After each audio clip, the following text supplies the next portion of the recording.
আসসালামু আলাইকুম। আমি শুধু পাতাগুলোই নিতে হবে। পাতাগুলো ভালোভাবে ধুয়ে তারপরে পানিটা ঝরিয়ে দেন আমরা পিষে নিব। যে দেখেন আমার পাতাগুলো ধুয়ে এনেছি। আমাদের এখানে আরো উপকরণ লাগবে। আমরা এখানে দিয়ে দিব 4টা কাঁচামরিচ, তারপর এখানে দিয়ে দিব একটা আস্ত পেঁয়াজ, তারপর এখানে দিয়ে দিব একটা আস্ত রসুন। সবগুলো উপকরণ আমরা একসাথে বেটে নিব। আর পিঠা খাওয়ার জন্য আমরা এখানে ভর্তাও করব। এই যে আমি 3টে শুটকি নিয়েছি, লাউ পাতা, তারপরে 4টা কাঁচামরিচ নিয়েছি, 2টা আস্ত পেঁয়াজ নিয়েছি। এগুলো একসাথে আমি ভর্তা করে নেব। এখন আমাদের চাল বাটা হয়ে গেছে। এখন আমরা এখানে দিয়ে দিব বরুম পাতা বাটা। বরুম পাতা আর চাল বাটা আমি একসাথে মিশিয়ে নিব। এখানে দিয়ে দিচ্ছি লবণ, দিয়ে আমি একসাথে মিশিয়ে নিব। এই পিঠাটা আমার এত বেশি পছন্দ কি বলবো। আমার নানু নাকি এই পিঠাটা বানাতো, তাই মাও বানায়। মা বানাতো, খাইতাম, তাই অনেক বেশি ভালো লাগতো।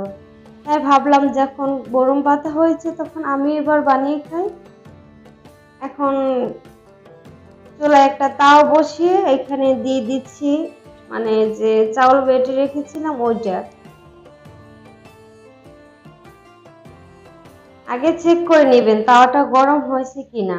যদি গরম না হয় তাহলে কিন্তু পিঠাটা উঠবে না ভালো করে। হাত দিয়েও দিতে পারেন বা চামচ দিয়ে দিতে পারেন। আমি হাতে এত দিতে পারি না, আমার অনেক গরম লাগে হাতে।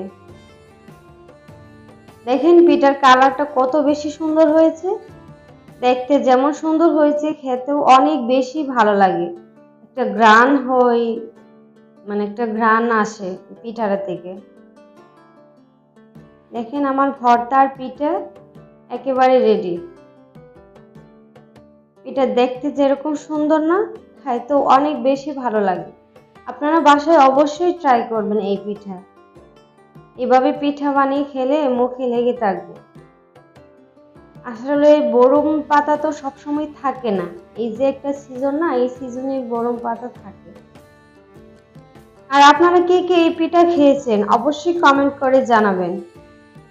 এটা কি শুধু আমাদের দেশেই খায় নাকি আপনাদের দেশেও খায়, আমাকে প্লিজ কমেন্ট করে জানাবেন। আর আপনি যদি আমার এই চ্যানেলে নতুন হয়ে থাকেন আর ভিডিওটি যদি ভালো লেগে থাকে তাহলে অবশ্যই চ্যানেলটাকে সাবস্ক্রাইব করবেন। আর সবাই ভালো থাকবেন, সুস্থ থাকবেন। আল্লাহ হাফেজ।